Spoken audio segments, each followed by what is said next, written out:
ஆதவ அர்ஜுனா அவர்களும் வந்து ஒரு கருத்தை சொல்றாரு. 90% அதிமுக நிர்வாகிகள் தொண்டர்கள் வந்து தாவேகாவுக்கு வர போறாங்க, 60% வந்துட்டாங்க, இன்னும் 30% தான் அதிமுக இருக்காங்க, அதிமுகவும் தாவேகாவும் ஒண்ணுதான், ரெண்டு இணைஞ்சிட்ட மாதிரி ஒரு கருத்து. அது அதை விட 2 நாட்களுக்கு முன்பு ஒரு கருத்தை சொல்லியிருக்கிறார்.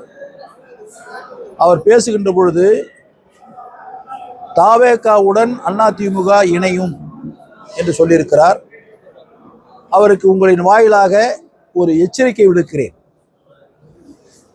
இவரை போல கொள்கை இல்லாத, வாய்ப்பு கிடைக்கின்ற இடங்களெல்லாம் ஓடுகின்ற ஓடுகாலி அல்ல அதிமுக தொண்டன். இவருக்கு என்று ஒரு தனித்தன்மை கிடையாது. இவர் முதலில் திராவிட முன்னேற்ற கழகத்தில் இருந்தவர், அடுத்தது விடுதலை சிறுத்தைக்கு வந்தவர், அடுத்தது எங்களத்தில் வந்தவர், அடுத்தது இன்று தாவேகாவுக்கு சென்று கொண்டிருக்கிறார். ஆக ஓராண்டுகளுக்குள்ளாக அல்லது 2 ஆண்டுகளுக்குள்ளாக இத்தனை இடங்களில் அவர் ஓடுகிறார் என்று சொன்னால் அவருக்கு என்ன கொள்கை இருக்கிறது? அவர் இப்பொழுது கருத்தை சொல்லுகிறார், அதிமுக இணையம் என்று சொல்லுகிறார். இந்த இயக்கம் 31 ஆண்டு காலம் ஆட்சி செய்த இயக்கம். இந்த இயக்கத்தால் பல நூற்றுக்கணக்கான சட்டமன்ற உறுப்பினர்களை உருவாக்கிய இயக்கம், பல அமைச்சர்களை உருவாக்கிய இயக்கம். இதற்கு மேலாக இன்று தமிழகம் இந்திய துணைக்கண்டத்தில் முதன்மை மாநிலமாக எல்லா துறைகளிலும் விளங்கி கொண்டிருக்கிறது என்று சொன்னால், இந்த 31 ஆண்டு காலம் தமிழகத்தில் ஆட்சி செய்த அண்ணா திராவிட முன்னேற்ற கழக தலைவர்கள் கொண்டு வந்த திட்டங்களால் தான் இன்று தமிழகம் முதன்மை மாநிலமாக இருக்கிறது. எனவே இது போன்ற சந்தர்ப்பவாதிகள் சொல்லுகின்ற கருத்துக்களுக்கு முடிவு கூறுகின்ற வகையில்தான் ஆதவ் அர்ஜுனாவிற்கு நான் ஒரு எச்சரிக்கை விடுக்கின்றேன். இதை மீண்டும் சொன்னால் அவர் மீது சட்டப்படி நடவடிக்கை எடுக்கப்படும். ஏனென்று சொன்னால் தேர்தல் கமிஷனிடத்திலே பதிவு செய்யப்பட்ட இயக்கம், 54 நாட்களுக்கு முன்பாக பதிவு செய்யப்பட்ட இயக்கம், கிட்டத்தட்ட 1.5 கோடி 2 கோடி தொண்டர்களை உள்ளடக்கிய இயக்கம். இவ்வளவு பெரிய இயக்கத்தை ஏதோ ஓடுகாலிகள், உங்களை போன்ற சந்தர்ப்பவாதிகள், ஆதவ அர்ஜுனாவை போலதான் இவர்களும். ஆதவ அர்ஜுனாவுக்கும் இந்த விஜயபாஸ்கருக்கும் வித்தியாசம் இல்லை. எத்தனை கட்சிக்கு ஓடிட்டாரு.